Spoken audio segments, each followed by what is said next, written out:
Hare Krishna, everyone. Welcome to session one of our brand new Bhagavad Gita series here at Gurukul. I am so delighted to begin this journey with all of you.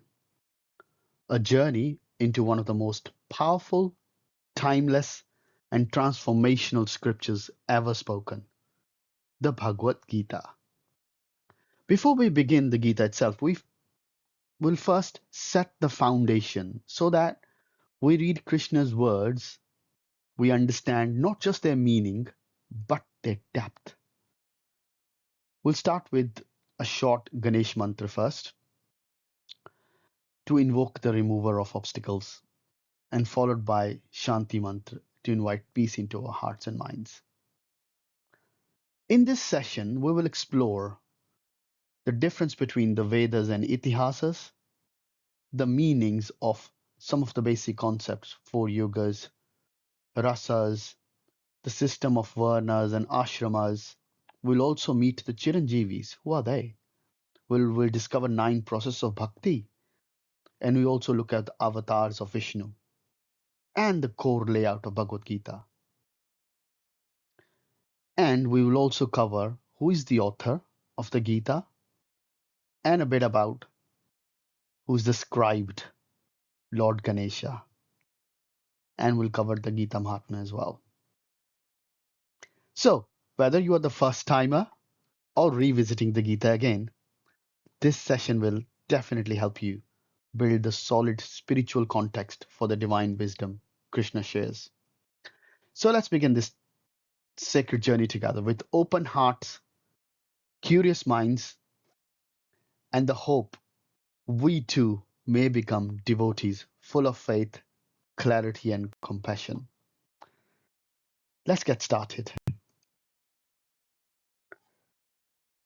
Vakratunda Mahakaya Suryakoti Samaprabha Nirvighnam Kuru Me Deva Sarvakareshu Sarvada. O Lord Ganesha, with curved trunk and a mighty body, shining with the brilliance of a million's sun, please remove all obstacles from my path in all that I do at all times. This beautiful prayer is traditionally chanted before any new beginning, whether it's starting a journey, a school year, or in our case, this divine study of Bhagavad Gita. Lord Ganesha is also known as Vignaharta, the removal of obstacles. And by remembering him first, we seek his blessing so that our mind remains clear, our focus remains steady, and our spiritual path remains protected. So, with Ganesha's blessing, let's move ahead to this sacred journey with faith, humility, and joy. Now, let's begin with this beautiful Shanti mantra, a peace invocation traditionally recited before any study session, especially in our Indian spiritual education system. Om Sehna Vavatu, Sehno Bhunaktu, Sehavirayam Karvavahi, Tejasvina Vadinamastu, Ma Vidmi Shwavahi.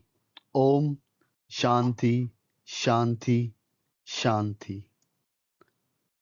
Meaning, may he protect both of us, the teacher and the student. May he nourish both of us. May we gain strength together. May our study be brilliant and meaningful. And more importantly, may we never hate or argue with one another. Om, peace, peace, peace. Isn't that wonderful, wonderful way to begin learning? This mantra is not about gaining knowledge. Isn't just about gaining knowledge. It's about creating the right relationship between a teacher and a student. It says, let us be protected together so we stay healthy and complete this journey together. Let us enjoy learning, work hard together, not just study, but digest the knowledge so it becomes part of us. And more importantly, let us never be the cause of discomfort or pain to one another in our words, action, or attitude. And this is the kind of sacred learning environment our ancient Gurukul spoke of. And that is exactly the relationship we see between the Krishna and Arjuna. Krishna, the divine teacher, the Gita Acharya, and Arjuna, the ideal student, humble, inquisitive, and ready to learn. And Bhagavad Gita is not just a book of knowledge, it is the greatest classroom where the best teacher teaches the most deserving student.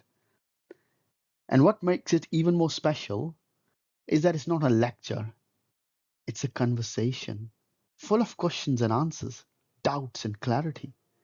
That's why Gita is considered one of the most complete examples of effective teaching methodology. So let us move forward in that spirit.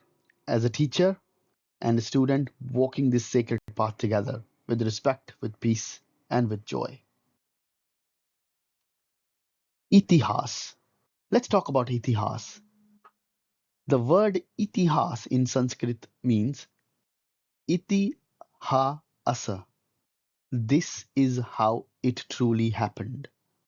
So itihas are not just myths or fictional, not myths or fictional stories. They are historical accounts recorded with spiritual insight and deep cultural value. We have two great itihas in our tradition.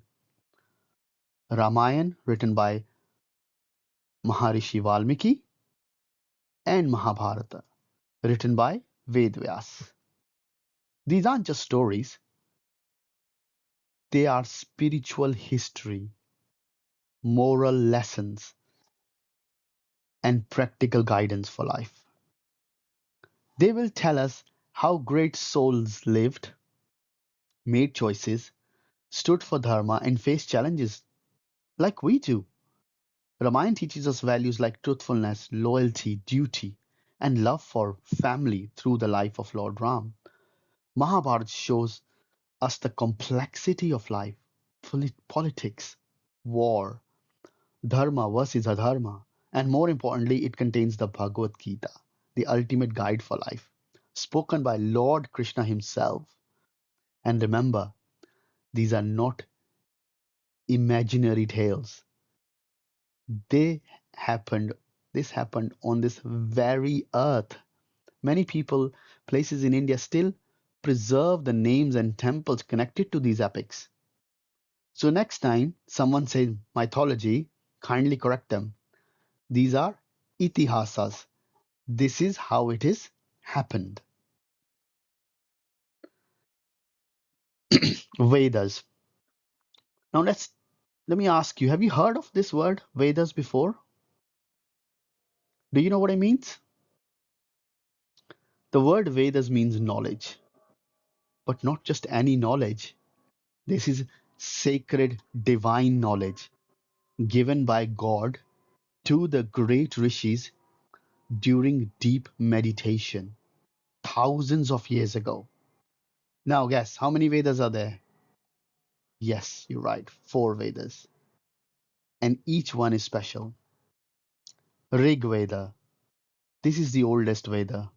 It is full of hymns, beautiful Sanskrit pairs to natural forces like Agni, fire, Vayu, wind, sun, Surya, sun. Can you imagine people praying to sun and a wind? Not just as nature, but as divine beings? Then comes Samved. Well, if you love music, this one is for you. It's full of melodies and chants.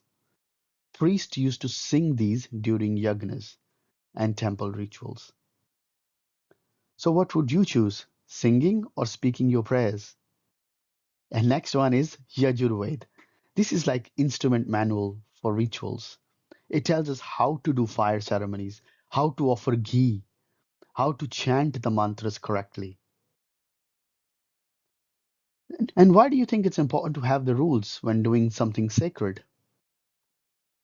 And finally, Atharva Ved, a very special Ved. It contains hymns for healing, protection, and even peace at home. It also teaches some early spiritual and philosophical ideas like the nature of the soul and the universe. So, can anyone guess which Veda is like a songbook?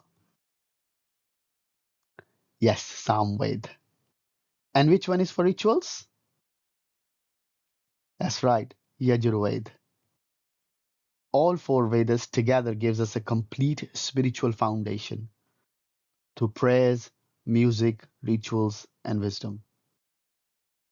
And what's amazing is that they are not mythology. They are timeless truth passed down from generation to generation and still respected by millions today. So remember, Vedas are not just to be memorized, but to be understood, reflected on, and practiced in our daily life. How many yugas? Let's take the journey through time, shall we?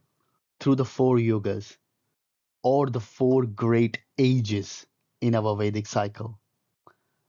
Can anyone name all four yugas? Let's go in order. First one is Satyug, the age of truth and meditation. Treta Yug, the age of rituals and sacrifice. Dwapar Yug, the age of temple worship and deity service. Kali Yug, the age we live in now, the age of quarrel and confusion. Let's go through each briefly. Satyug, this was the golden age. People lived for thousands of years, very truthful, peaceful, and deeply spiritual. The main way to reach God was through meditation. Can you imagine meditating in a forest for hundreds of years like the rishis? Wow. Treta Yuga. This was the age of yajnas and fire sacrifices. People would perform large, precise rituals to please the Lord. This was the time of Lord Ram. It required discipline, wealth, and purity to perform these ceremonies. Dwapar Yuga. This is the age of temple worship. God was worshipped in beautiful temples with grand rituals and offerings. Lord Krishna came during this time and taught bhakti in a more personal, loving way. Kali Yuga. This is our age. Yes, it's the most challenging. Life is fast, full of distraction. People forget dharma. And guess what? The process to reach God is also the simplest and most powerful.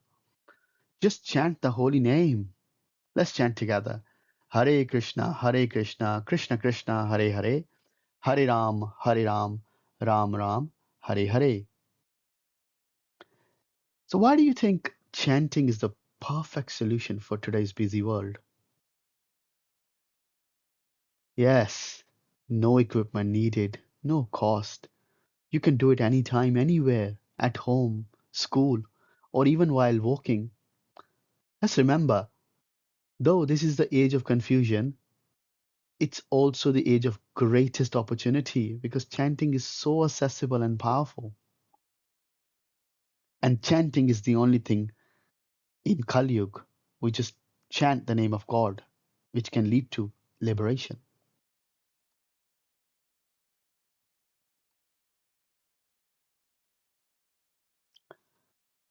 Now, let's talk about something very beautiful and very personal. Rasas, bhavas, the different spiritual moods or relationship that a devotee can have with the spiritual Lord. In Sanskrit, the word bhava means mood, feeling, or emotional state. But not just any ordinary emotion. These are the transcendental emotions, divine rasas that arise out of pure devotion. Just like in this world, we have different relationship, like a child to parent, friend to friend, servant to master. Similarly, in the spiritual world, devotees relate to Lord in a unique and personal ways. And each of these rasas, which we're going to cover, is like a flavor of love, deep, beautiful, and spiritually nourishing. Now, some people may ask, which is the highest bhava? But in truth, none is higher or lower. Just like No two flowers are the same. Each has his own beauty and fragrance. These rasas are equally precious. They reflect the many ways the Lord reciprocate with his devotees, personally and lovingly. So in the next few slides, we're going to explore 5 main rasas. Let's go through them together and try to reflect how these moods bring us closer to the Lord, not just through rituals or philosophy, but through real heartfelt devotion. Because ultimately, bhakti is not just what we do, it's about how we feel. And these rasas help us connect with Krishna or Rama in a way that touches our soul the most. Shanta Bhava. Let's begin with the first spiritual mood, Shanta Ras, the mellow of peaceful reverence. In this mood, the devotee relates to the Lord with a deep sense of inner peace, awe, and quiet devotion. There is no desire for anything material, no request, no demands, just silent appreciation and meditation on the greatness of the Lord. Imagine a saint sitting in a forest, completely absorbed in the thought of Lord Vishnu, quietly reflecting on his qualities, his beauty, his greatness, not needing anything in return. This is Shanta Bhava, full of peace, detachment, and inner joy. This mood is common amongst rishis, yogis, and jnanis, those who realize God as a supreme and simply want Him to be with Him in stillness and serenity. You can think of Sanatan, Sanandan, and Sanat Kumar, the 4 Kumaras, a great example of Shanta Rasa. There is no material desires, only a peaceful, constant awareness of the God. This bhava teaches us that devotion doesn't always have to be loud or expressive. Sometimes the most powerful connection is silent, just like a calm lake reflecting the sun perfectly. Have you ever felt peaceful while remembering God? Maybe during Aarti or after chanting. That quiet feeling of love and presence, that's the glimpse of Shanta Bhava. So even though this rasa might seem less active than the other, it is very deep and beautiful. It reminds us that just remembering the Lord quietly without expectation is also a pure form of love.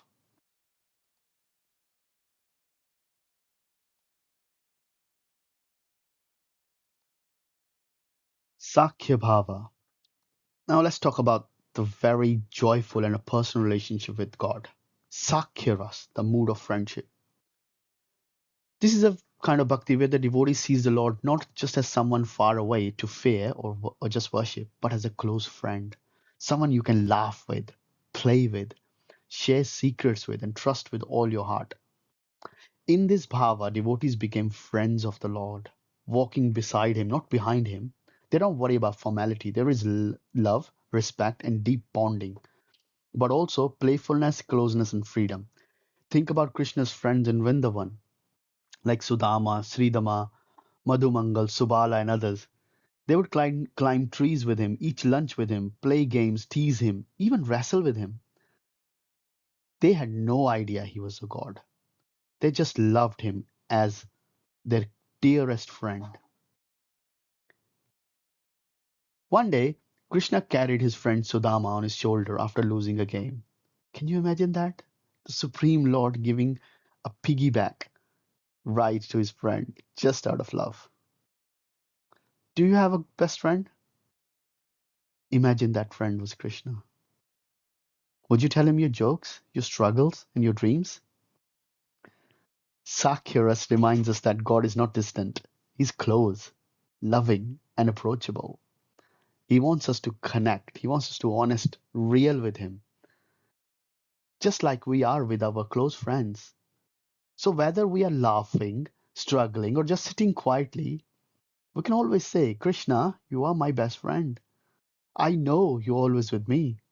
This is the sweetness of Sakya Bhava, the bond of divine friendship that lasts forever.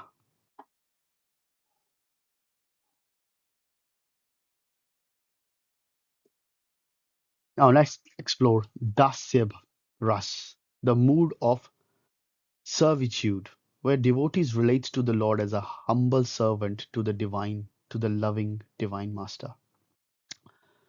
In this power, the devotee's heart is filled with respect, dedication, and the desire to serve the Lord in a very possible way. Think of the attitude: "Oh Lord, you are my master. I live to serve you. Whatever you desire, I'm ready to do with love, not obligation." This is not a forced type of service. This is done out of pure devotion and joy and gratitude. The devotees find their happiness in pleasing the Lord by cleaning his temple, cooking for him, singing his glories, simply following his instruction. And the greatest example of the Dasya Bhava is, you're right, Lord Hanuman. He served Lord Ram with complete loyalty, building bridges, fighting demons, delivering messages, never thinking of his own comfort.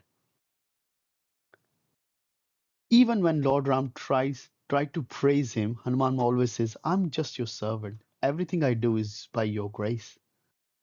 And another example is Lakshman, the younger brother of Ram, who followed him to the forest, served him every day with total dedication.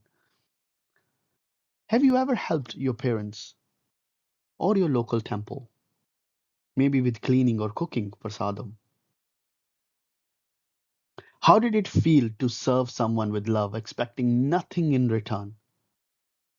That feeling is the essence of Dasya Bhava, Dasya Rasa. It teaches us that we don't always need to ask Krishna for things. We can also ask, "Krishna, what can I do for you today?" This rasa brings discipline with devotion, humility with happiness, and service with sweetness. And when we serve with pure heart, Lord doesn't see us as small. He lifts us up and embraces us with his love. Now we come to one of the most tender and beautiful relationships with Lord. Vatsalya rasa, the mood of parental love. In this bhava, the devotees doesn't see the Lord as a master or a friend, but as a child. Yes, the devotee becomes the parent and the God becomes the little one. Just imagine the all-powerful Supreme Lord taking the form of a sweet, mischievous baby, and the devotees loving, caring for him, feeding him, dressing him, even scolding him gently when he's naughty. This is not just about controlling God, but about deep selfless love and protection. The kind of love the parent feel for their children. It's full of care, responsibility, and affection. The best example of Vatsalya Bhava, yes, you're right, is Mother Yashoda, the mother of Lord Krishna. She tied Krishna with a rope when he stole butter. She fed him, bathed him, and protected him, all while forgetting he was God. There's a beautiful moment in Bhagavatam where Krishna opens his mouth to show he hasn't eaten mud, and inside Yashoda sees the entire universe. But still, her motherly love is so strong, she just hugs him tightly and continues caring for him. This bhava teaches us that even though Krishna is Supreme Lord, he lovingly becomes small just to receive affection. Have you ever felt like protecting someone you really love? Maybe your younger sibling, or even your own little Laddu Gopal at home, little deity at home. Can you imagine treating Krishna like your own child, feeding him laddus, rocking him to sleep, telling him bedtime stories? Well, that's the sweetness of Vatsalya love, Vatsalya bhav, Vatsalya rasa. A love that is pure, unconditional, full of care. And Krishna enjoys this bhava so much that he chooses to appear as a baby again and again, just to be cuddled, loved, and looked after by his devotees.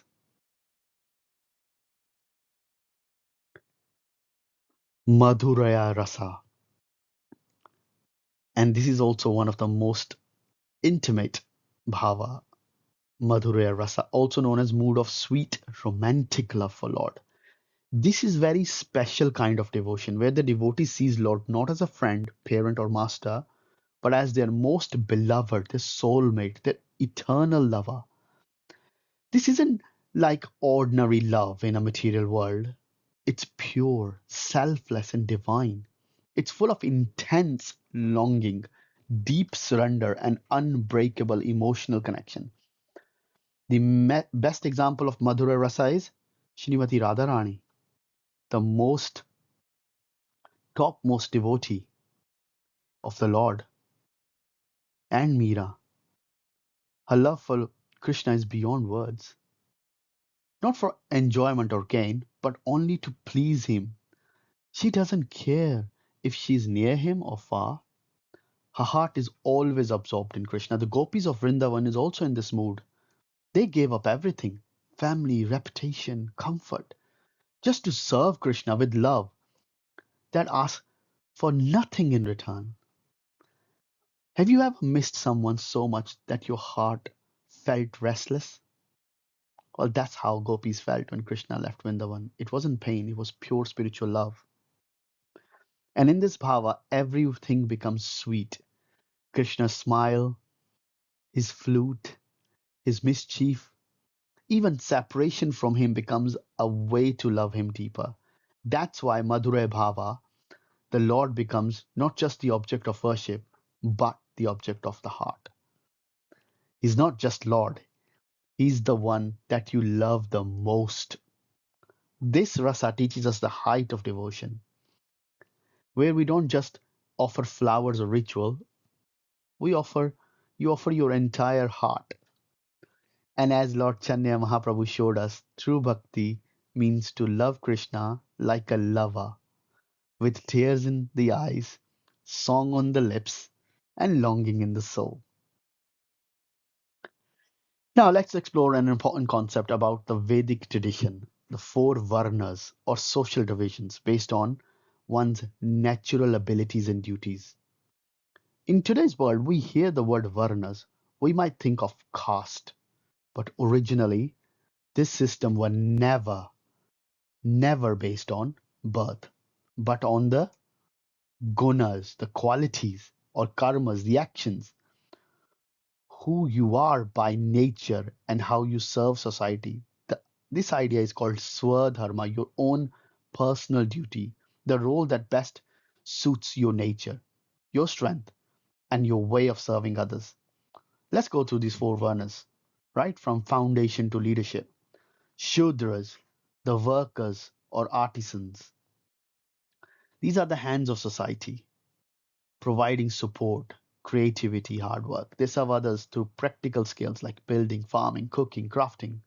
The qualities are loyalty, dedication, service mindedness, pride in their work, a humble attitude, and simple lifestyle. Have you seen people whose service keeps everything running, like drivers, cooks, gardeners? Well, that's the Shudra spirit, honorable service with devotion. Vaishyas, the farmers, the traders, and businessmen. These are the stomach of society. They generate resources, grow food, and recreate wealth to support everyone.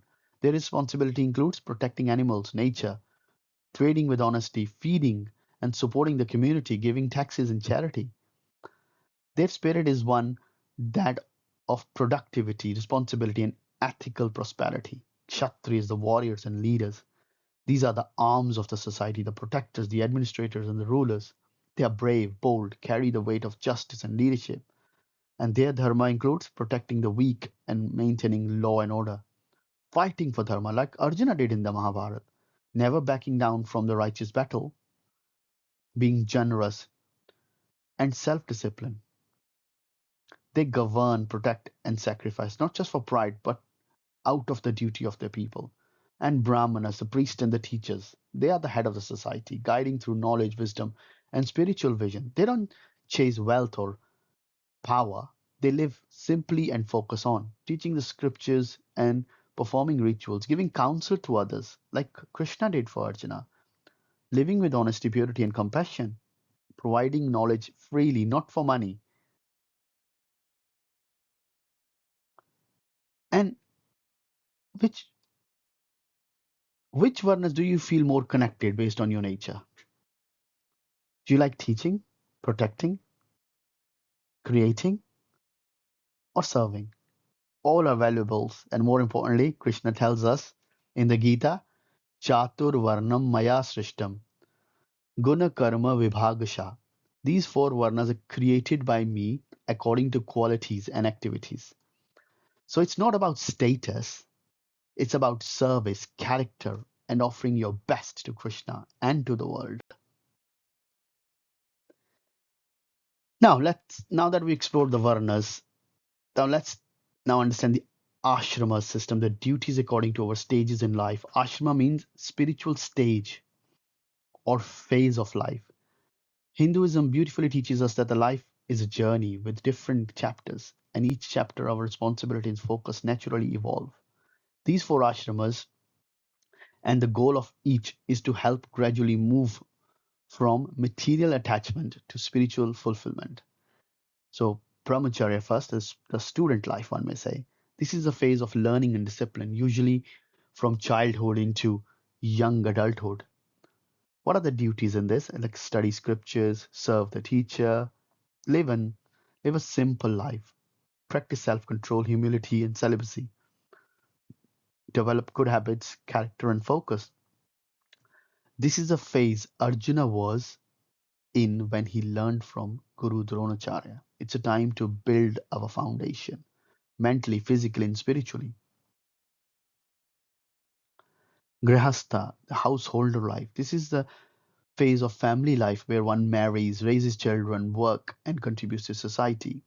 Earn honestly, support the family. These are the duties. Protect and raise children with dharma, perform spiritual duties, and serve society. This is a stage of full responsibility and also full of opportunity to live spiritually while engaging in the world.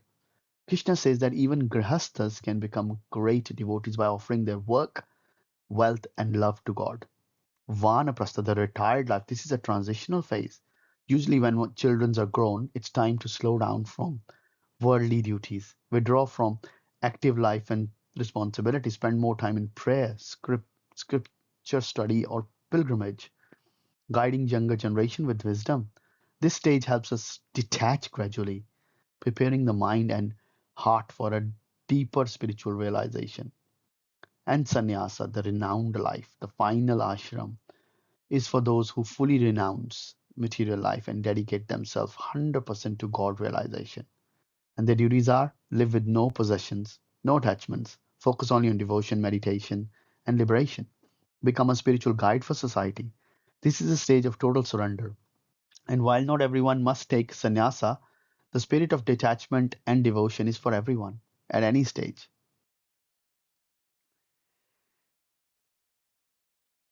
Now let's talk about something really fascinating actually, the Chiranjivis. The word Chiranjivi comes from Chiram. Chiram means long, Jivi means living, long living. And these are the great personalities who were blessed to live until the end of the Kali Yuga. And the age we are living, the age, as you know, we're living in now. Each Chiranjeevi has a special mission. They stay in the world to protect dharma, inspire devotion, and guide future generation. So let's meet these eight legendary immortals, shall we? Hanumanji first, the embodiment of strength, devotion, and humility. He lives eternally to bless all devotees of Lord Ram. It is said that wherever the name of Ram is chanted, Hanuman is present. Vibhishan, the noble brother of Ravan, who surrendered to Lord Ram. He became the righteous king of Lanka and lives to guide rulers in Dharma. Parshuram, the warrior sage and the sixth avatar of Vishnu, he destroyed corrupt Kshatriyas and now waits to teach warfare to Kalki avatar, the final incarnation of Vishnu. Kripacharya, the teacher of archery in the Mahabharata. He's known for his wisdom and fairness and lives on to be the guru in future times. Ashwathama, the son of Dronacharya, due to his misuse of divine weapons, he was cursed to live forever, not as a blessing, but as a lesson. Vyasa, the great sage who compiled the Vedas and wrote the Mahabharata, the Bhagavatam, and the many Puranas, he lives to preserve spiritual knowledge for all ages. Bali Maharaj, the great devotee king who was pushed down to the netherworlds by Vaman, Vishnu, Vaman avatar of Vishnu. He lives to rule during the next Satyug and is a symbol of surrender and humility. And then the next one is Markandeya Rishi, the eternal teenager who defeated death by Lord Shiva's grace. He's a symbol of pure devotion and protection through faith. These Chiranjivis aren't just stories, they are living energies guiding the world silently from the background. Did you know that some of these great souls are still living today? Which Chiranjeevi do you feel more inspired? Is it Hanuman for his devotion or Vyasadeva for his wisdom? Well, these personalities remind us that divine service makes us timeless because even time cannot defeat devotion, dharma, and knowledge. The 9 process of bhakti. These are the teaching from Bhagavatam, Navadha Bhakti. These 9 different ways we can express our love and connection with Supreme Lord.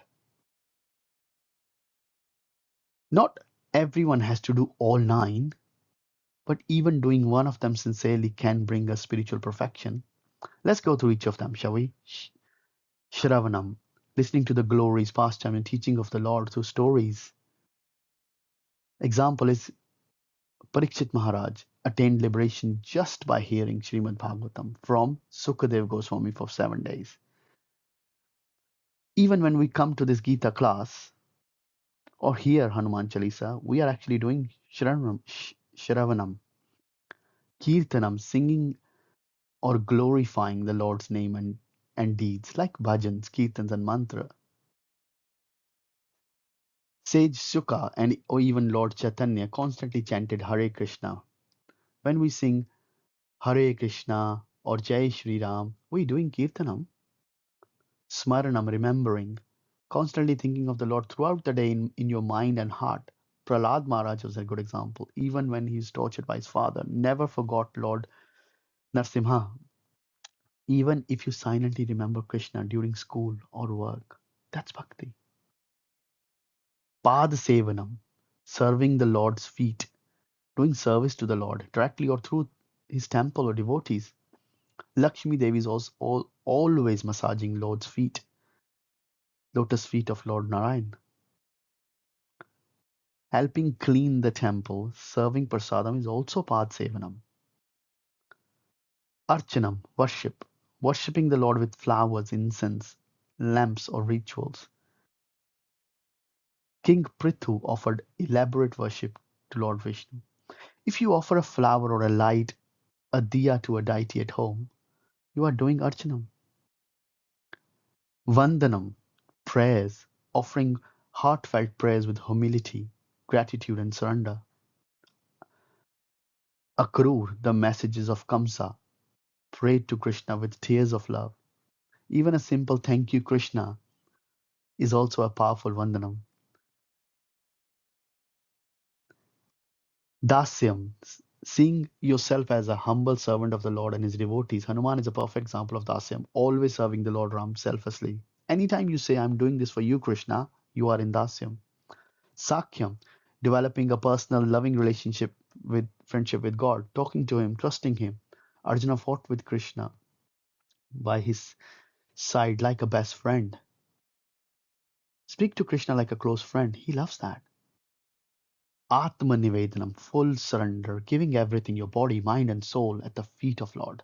King Bali gave up everything to Lord Vaman, even his own self. Surrender means Krishna, I'm yours. Do whatever is best for me. These 9 forms of bhakti shows us that there is no one way to love God. You can sing, pray, serve, or simply surrender. All are pure and powerful. And remember, Lord doesn't look at how big your offering is. He looks at how much love you put into it. Patram pushpam palam toyam bhaktya prayachati. This is in Gita 9.26. Offer me a leaf, a flower, a fruit, or water with devotion. I'll accept it. This is the beauty of bhakti. Anyone can do it anywhere at any age. And these are the avatars, the 10 avatars of Lord Vishnu. Now, before we go through this, I think let's understand an important truth about a scripture. The Bhagavata mentions that the Lord Vishnu has taken 24 key incarnation, each one appearing at different times, at different purposes. And beyond that, it says, Avatara he asankhya. The avatars of Lord are countless, like waves in the ocean. This is from Srimad Bhagavatam 1.3.26. Just like waves never stop hitting the shore, the Lord keeps appearing again and again in different forms, places, and moods, all to protect dharma, lifts devotees, and destroy evil. And these are the Dashavatars, the Matsya avatar, the fish, Kurma, the tortoise, Varaha, the boar, Narsimha, half man, half lion, Vamana, the dwarf Brahmin, Parshuram, the warrior sage, Rama, the ideal king, Krishna, the divine friend, Buddha, which taught us compassion, non-violence, and humility when people misuse the Vedas, Kalki, the future warrior, yet to appear. He'll come at the end of the Kali Yuga to destroy evil and restore dharma. Remember, every avatar reminds us that the God is never far away. He walks with us, fights with us, teaches us, and even plays with us in many forms and stories. Yada hi dharmasya sambhavami yuge yuge. We've heard that. Whenever there is a decline in dharma, I appear age after age. This is from Bhagavad Gita 4.7. That's the glory of our picture. They don't just tell us to believe in God, they show us how He comes down personally to protect us. Now let's take a look at the structure and the beauty of Bhagavad Gita. This isn't just a spiritual text, it's a complete guide of life. A conversation between the supreme teacher and Lord Krishna, an idle student, Arjuna, on the battlefield of Kurukshetra. There are 18 chapters in total, which divided into three parts. Karma Yoga, the yoga of selfless action; Bhakti Yoga, the yoga of devotion; Jnana Yoga, the yoga of knowledge. Just like 12 cantos of Srimad Bhagavatam represent Krishna's divine form, the 18 chapters of Gita represent his Vishwarup, his universal form. The first 5 chapters are said to be represent his 5 heads. The next 10 is his 10 arms. 16th chapter is his navel, and then the last two, 17 and 8, is his divine lotus feet. And anytime you study the chapters of Gita, we are essentially associating with Krishna's divine form. What an incredible way to meditate on the Lord, isn't it? And Gita contains, as you know, 700 shlokas, 81 subtopics across chapters. 5 core truths, though: Ishvara, which is the supreme Lord; Jiva, soul; Prakriti, nature; Kala, time; and Karma, action. And 12 plus 4 major themes that reveals deeper teaching. As Padma Puran beautifully says, Bhagavad Gita Kinchit Dita, Ganga Jalalav Kanika Pita, Sakru Thapi Yena Murari Samarcha, Kriyate Tasya Yaminana Charcha, Yamanena Charcha, which means even if someone reads just a little of a Gita, drinks a drop of Ganga water, or worship Murari just once with sincerity, they will not have to argue with Yamaraj. Kritte tasya yamanena charcha. They will not have to argue with Yamaraj, the god of death. In other words, their path is purified and uplifted. Do you know what's your favorite chapter in Gita? You know what my favorite chapter is Gita is? Chapter 1. Surprised. While most people like the later chapters, like they like some like 12, some like 15. I like chapter 1 because that's where the problem is identified. It starts with Arjuna giving instructions to Krishna. Arjuna says to Krishna, place my chariot in the middle of the battlefield. Arjuna wants Krishna to be his driver, like many of us do. Krishna, help me get a job. Please make me pass the exam. We tell Krishna what to do, but Krishna is silent. Why? Because we haven't asked him for guidance, only for execution. But when Arjuna realizes he's helpless, then he says, Shishyasteham Shadimam Twam Prapannam. Krishna, I'm your disciple. Please instruct me. That's when Krishna spoke. That's when we hear the word Shri Bhagwan Vacha. The Gita teaches us that Krishna will guide us only when we are humble, ready to receive, willing to surrender, asking the right questions. Life is a battlefield, and, and Gita is an instruction manual to win that inner war. The war of what war? The war of confusion, fear, doubt, pride, ego.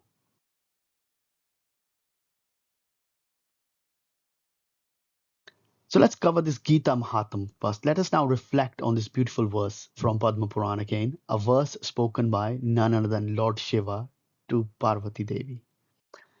This is not just any verse, it's a timeless message about universal unity, simplicity, and spiritual focus. Let's recite this together. Ekam Shastram Devaki Putra Gitam.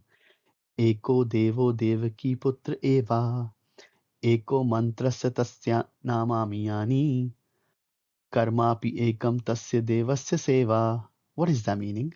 In this age where people are overwhelmed with choices, so many scriptures, so many gods, so many rituals, this verse brings a breath of clarity. One scripture. Let there be one scripture for the whole world. Bhagavad Gita, spoken by Lord Krishna, the son of Devaki. One God. Let there be one God.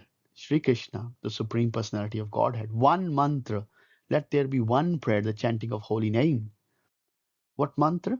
Hare Krishna, Krishna Krishna, Hare Hare, Hare Ram, Ram Ram, Hare Hare. One service. Let our only occupation be the service of the Lord. Seva.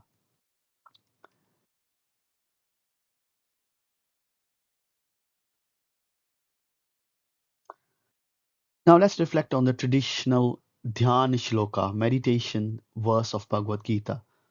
Sarva Upanishado Gavo, Gogda Gopal Vandana, Partho Vasta Sudhir Bhokta, Dugdam Gitam Amritam Mahat.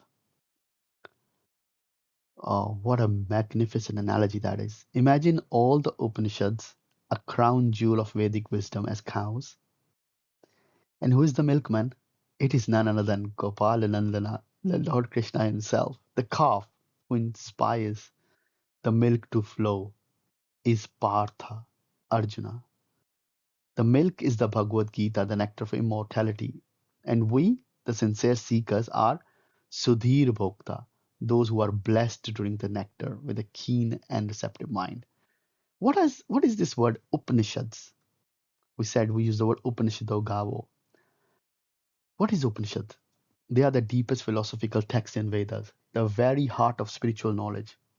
But they are difficult to digest. So Krishna, like a caring cowherd boy, draws out their essence, the milk, and gives it to Arjuna. And through Arjuna, to all of us. And for that, we owe a debt of gratitude to Arjuna for being a sincere student and asking the right questions to Krishna, for being the most patient, loving, and the perfect teacher. Let us carry this shloka in our hearts and remind ourselves we're about to drink this milk of immortality, the Krishna Amrita Mahat, and may it nourish in our minds and heart, just like it did for Arjuna on the battlefield of life. So let's learn something about this divine author, Ved Vyas. Ved Vyas. He's also known as Krishna Dvayapanya Vyasa. The name Vyasa itself means compiler or arranger. He truly lives up to the name. He wasn't just the author of Mahabharata, within which the Gita was spoken. He's also the one who compiled and organized the entire Vedic literature that forms the foundation of Sanatana Dharma. He was the son of sage Parashar Muni and Queen Satyavati. Though born in extraordinary circumstances, Vyasa's destiny was even more extraordinary. He was chosen by the Lord to preserve and distribute divine knowledge for the benefit of humanity. He authored Mahabharata, the longest epic in the world, consisting of over 100,000 verses. He compiled all the four Vedas, which we covered earlier. He composed the Brahma Sutras, which systemize the philosophy of Vedanta. And he gives us 18 Puranas, each a treasure chest of stories, devotion, and spiritual wisdom. Interestingly, Vyasa himself appears as a character in the Mahabharata, showing us that he wasn't just a writer sitting far away from the action, but someone actively involved in shaping the very events he was narrating. He is considered one of the greatest sages and philosophers in Indian tradition, a literary and spiritual genius who works continue to guide seekers across the globe even today. So next time when we read a verse from Gita, let us offer a moment of gratitude to Ved Vyasa, through whom Krishna's divine voice has reached us. And now let's talk about who's the scribe. Who's the scribe of this? Who's, what's Ganesha's role, right? Sage Ved Vyasa, the author of Mahabharata, knew that this epic was too vast and profound and to write alone. So he approached none other than Lord Ganesha, the remover of obstacles and the Lord of intellect, to be his scribe. But Ganesha had one condition. I will write, but you must keep narrating without a pause. Vyasa smiled and agreed, but with a clever twist. You must only write after fully understand each verse. This led to a wonderful balance. Vyasa composed deep, layered verses to give himself time to think, and Ganesha wrote the utmost concentration, understanding every word. It is said that Lord Ganesha broke his own tusk to use as a pen, a symbol of his complete dedication to the task. Let me share with you one of the most beautiful examples of Ved Vyasa's cleverness when he was dictating Mahabharata to Lord Ganesha to give himself thinking time. He would narrate complex shlokas that made Ganesha like pause and reflect. And one such verse talks about five things we normally considered impure. And yet, in the right context, they are actually pure and sacred. Let's explore these together, and I promise they will make you think. Number one, the purest thing is vomit. Wait, vomit? How can that even be pure? Well, here's the twist. Honey is actually a regurgitated nectar from bees. Bees drink flower nectar, partially digested, and vomit it out as honey, the very thing we lovingly use in our kitchen and temples. Yes, vomit can be pure when it comes from bee. Second purest thing is juta, the remnant of food. Right, definitely impure. But guess what? The milk, the most sattvic, pure drink, is actually a remnant of the calf. A cow will only release milk when its baby calf touches the udder first. So that milk technically is the calf's leftover. Yet we consider it sacred. Third one, ashes, especially ashes from crematorium, normally considered very inauspicious. But for Lord Shiva, ashes are the most pure and sacred. He smears them all over his body, representing detachment from the body and ego. For Shiva, ashes are not just pure, they are a symbol of renunciation. Fourth one is a dead body, certainly impure in all traditions, but from a dead body of a silkworm, we get silk, which is used in temples and worn during rituals. So, something that comes from the death becomes a symbol of luxury, even used in sacred ceremonies. And then the fifth and lastly, the purest thing is the place where birds pass stool. That has to be impure, right? Surprisingly, not always. Take a banyan tree, for example. Birds live there, rest there, and yes, drops their stool there. Yet banyan tree is revered in Hinduism. It is considered sacred, a place where saints meditate and scriptures are spoken. Isn't that fascinating? These examples aren't just clever, they teach us an important lesson. Purity isn't about appearances, it's about purpose, context, and consciousness. This is the depth of our scriptures and the brilliance of Ved Vyasa. And with that, I bow to both of them with gratitude because without them, there would be no Gita.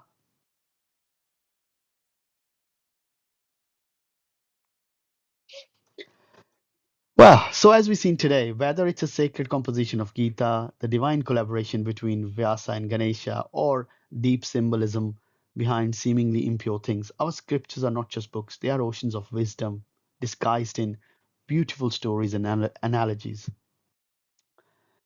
Each verse, each detail invites us to think deeper, reflect sincerely, and apply its meaning in our lives. With that, we come to the end of today's session. But this is just the beginning of our journey together. In our next session, we'll step into the grand epic of Mahabharata, the very setting where Bhagavad Gita was spoken, and walk through its powerful story filled with values, dilemma, and life changing lessons. So, thank you once again for your time, attention, and enthusiasm. I look forward to seeing you all next week. Hare Krishna.